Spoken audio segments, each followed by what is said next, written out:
Hello there, I'm Pete Novice. I'm in Osaka, Japan. And I'm Kitten McCreary, and I'm in Los Angeles, California. We are naked because we are the Naked Critics, and this time we are here to talk about the 2008 Korean film, The Good, the Bad, the Weird. I cannot hide my delight at this movie. This is a very, rompy, sort of chase through the desert after the treasure map kind of adventure film. We watched it together originally. I don't want to color your opinions too much, so what do you think of this movie? The Good, the Bad, and the Weird is one of those movies that exists in kind of an odd place for me. There are many specific elements in it that I like, and I'd recommend that anybody watch it because it's tons of fun, but it's not exactly a dig-in, deep thinker kind of movie. Sure. And I spent the whole first half of it when I was rewatching it before this. I was like, we're going to have nothing to talk about. Right. But yes, this is the sort of metaphor that came to mind when watching this movie was like it's sort of a cross between Raiders of the Lost Ark and a Mad Max movie. And it's a movie that I think has some really good structural elements because right from the start of our movie, we get a very brief introduction into the story that this is going to be a treasure hunt. And then once we get into the movie, we start right off into this really long, really awesome train fight sequence. And it's still set up in such a way that our three primary characters, just in action, and basically no dialogue, you get so much about their character types and what they want and what they're willing to do and where their sense of honor lies. Yeah, these are characters that don't need to talk in order for us to understand who they are. And that's something that I've come to appreciate more and more is, don't explain everything to me. Don't stand up and give a speech about your motivations. If your movie was written well and you're a good actor, we will all understand it. And since film and television is a visual medium, as an audience, I feel like we want to be shown and not told. I am not an aficionado of Korean cinema by any means. Kang-ho Song? Song Kang-ho? I'm also terrible with Korean names. The Weird in this movie is also in basically the two other Korean movies that I have seen and loved. He's in The Host, and he's in Snowpiercer, which we have previously talked about. He plays these vulnerable, exposed characters. He's willing to just do whatever the moment requires. But he's still brilliant and funny and skilled at action. I apparently also have seen Lee Byung-hun in the G.I. Joe movies, where he was an excellent martial artist in some terrible movies.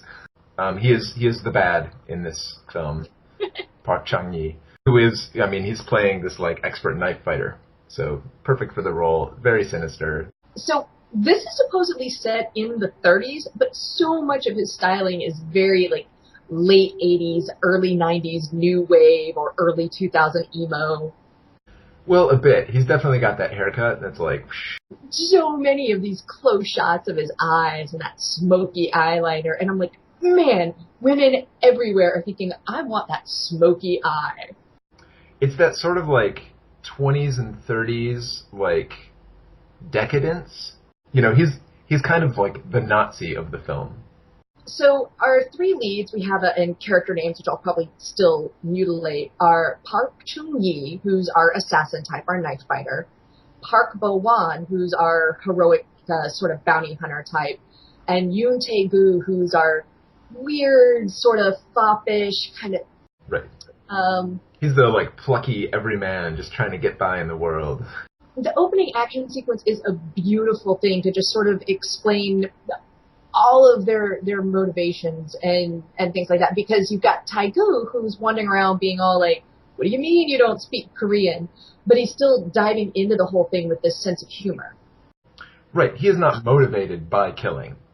He's right. Just give me all your money and I'll leave, and that's fine. And then, of course, we have Chung-yi, who's our evil character, as it were, and from the beginning, he already starts double-crossing people and making it very apparent that he's out for his own. He has no tolerance, no patience, no pity.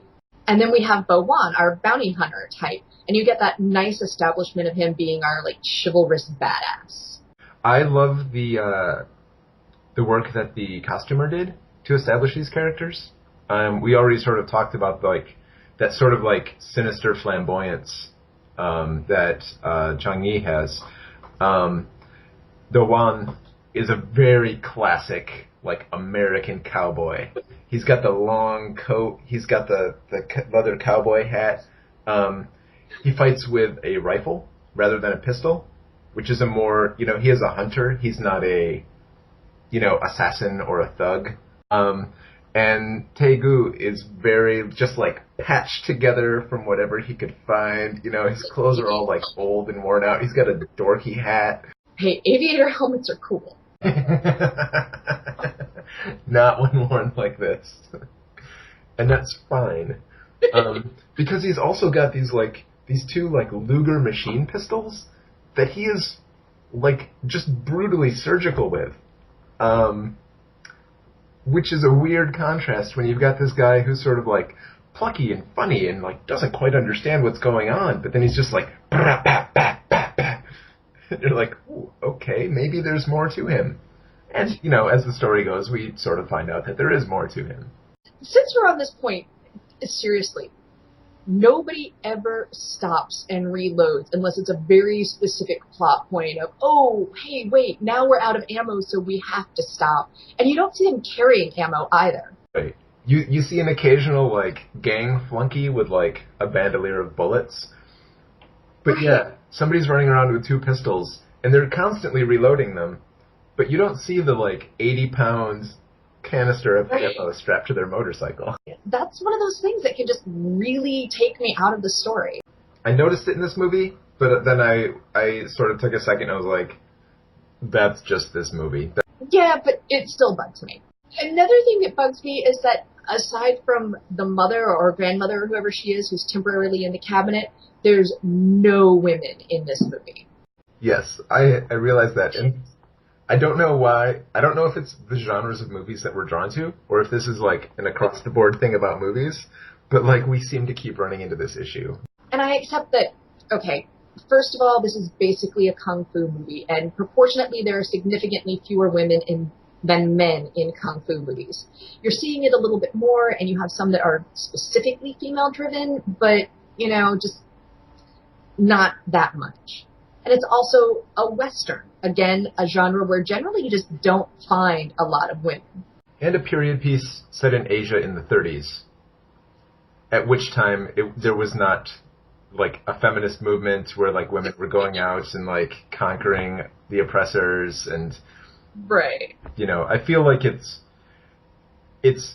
historically appropriate, and because it's such a like clip clip clip clip clip action movie, there weren't a lot of scenes of everyday life where these characters would have those interactions.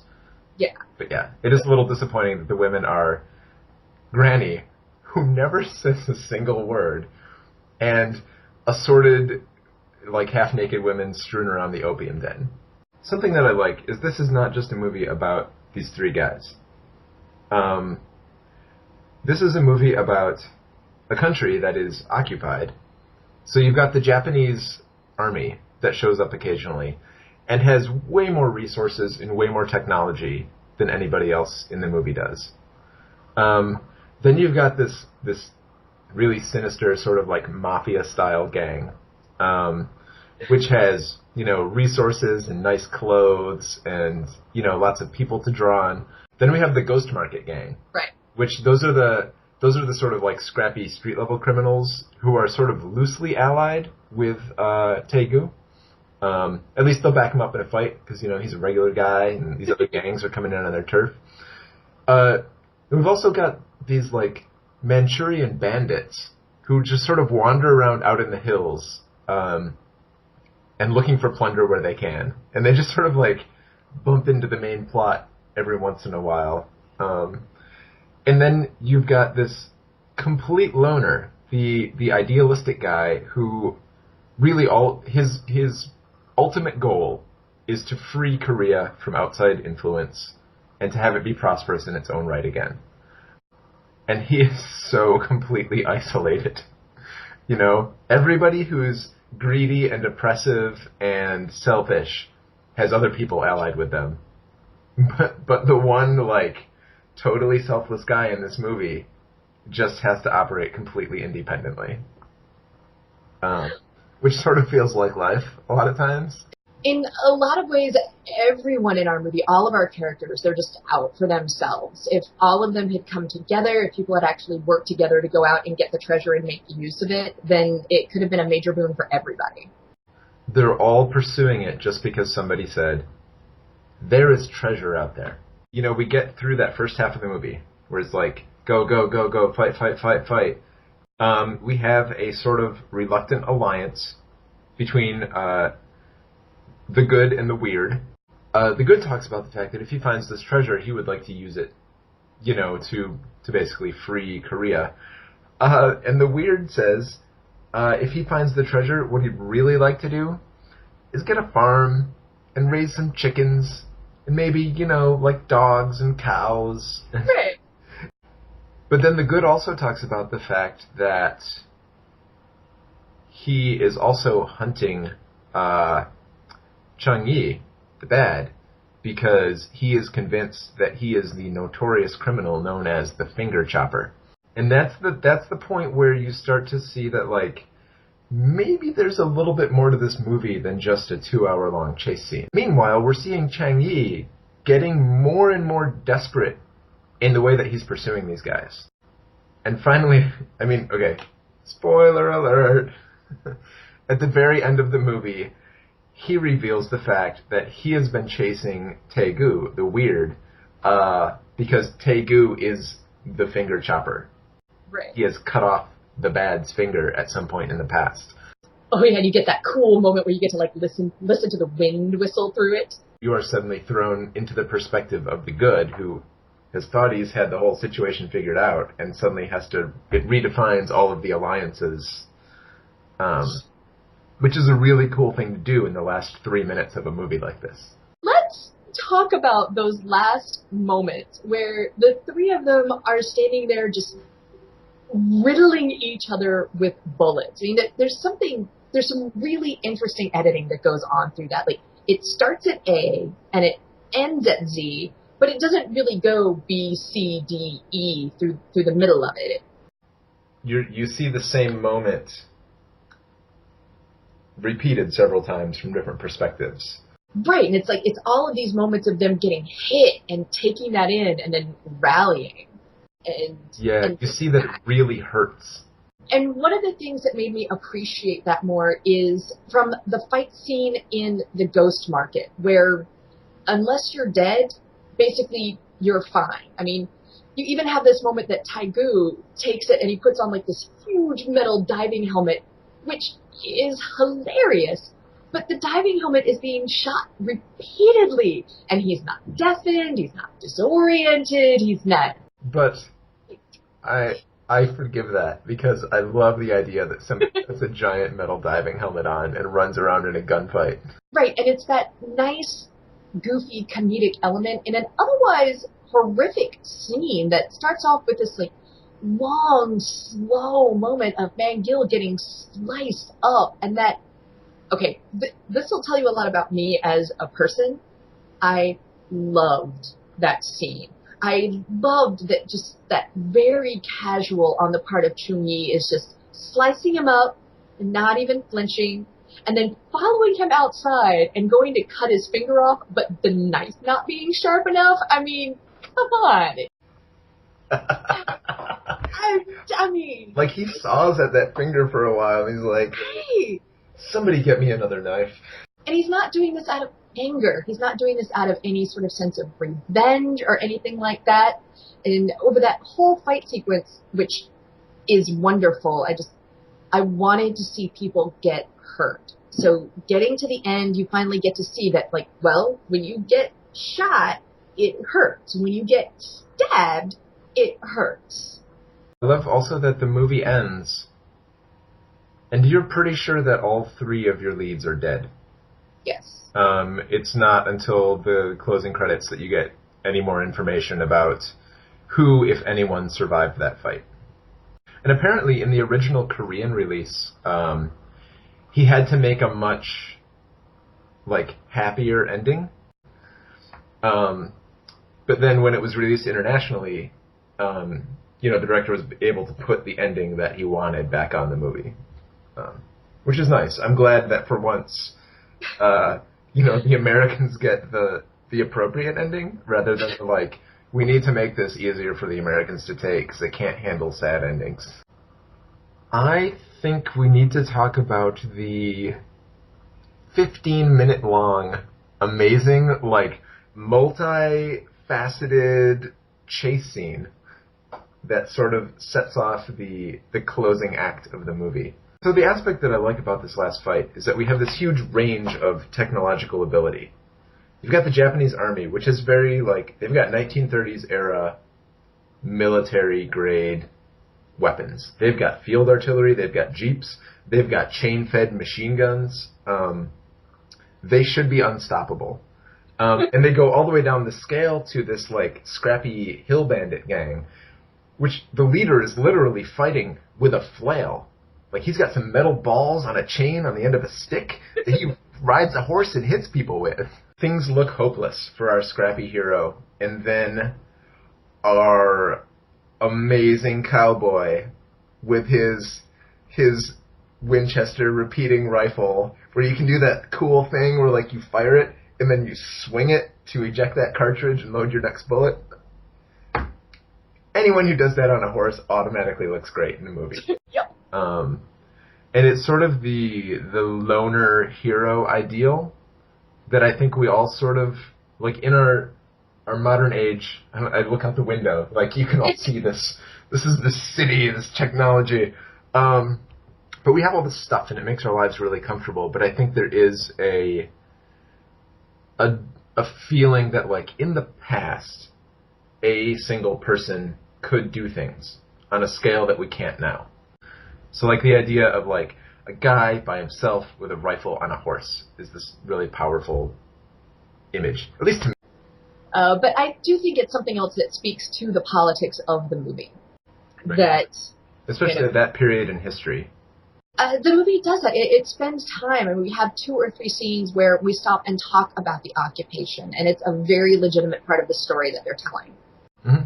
And being over here, I was always sort of a little aware of that sort of historical tension between, like especially Japan's role, like, colonizing parts of China and Korea, and, like, their action in World War II.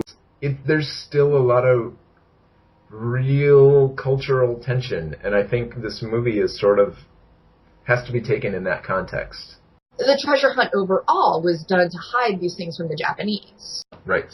And the Japanese army states that, if we can secure this, we win. This provide us the resources we need to rule this country forever. So this is a high stakes situation. And I like that. That's, I think, what I love about this is it starts off and it's this really pretty shallow action movie, and then all these other things get layered into it. Like can you leave your past behind? What are you allowed to do in pursuit of an ideal? Versus, like, what compromises you to such a degree that, like, we can no longer forgive you? Right, and it makes you ask, what happens when you leave your home? How much of that do you have to give up? And how much do you even have to give up of being able to call it your home? Yeah. Yeah, all of our lead characters are displaced in their own way. I feel like I've pretty much said what I have to say about this movie. So, the good, the bad, and the weird. Overall, a fantastic action movie, falling into the realms of both kung fu and western. Some nicely developed characters and some very subtle politics. And it's nice because subtlety is not something you see in a lot of western cinema. So that's I wouldn't nice. say they're that subtle, but it's not it's not the focus of the movie. So it's nice to have that message included without it just being about, we have to fight the oppressors. Right. Yeah. If you have an issue with really sort of graphic, very personal knifing, you might have trouble with this movie. If you absolutely despise reading subtitles, and you don't speak Korean, you might not like this movie. But other than those two things, I think this is pretty much for everyone. Maybe not your 8-year-old kid, but, Yeah, and if your bag is totally romantic comedies and you don't really like anything else, you might not like this movie. But those two, let's be honest, those people are not listening to us talk about movies. I mean, based on like the first 4 episodes that we did, those people have already bailed off the naked thing. I think on this one, we can happily look at this and say, hey, how many bulletproof diving helmets would you give this movie? I'm going to give this a 4 out of 5 bulletproof diving helmets. Oh, that's nice, because I, too, am giving it 4 out of 5 bulletproof diving helmets. So that lands us at a very solid 4 out of 5 bulletproof diving helmets as your average from the Naked Critics. And that's going to wrap us up this time around. Thank you all for joining us on this installment, and we'll see you next time. See you next time.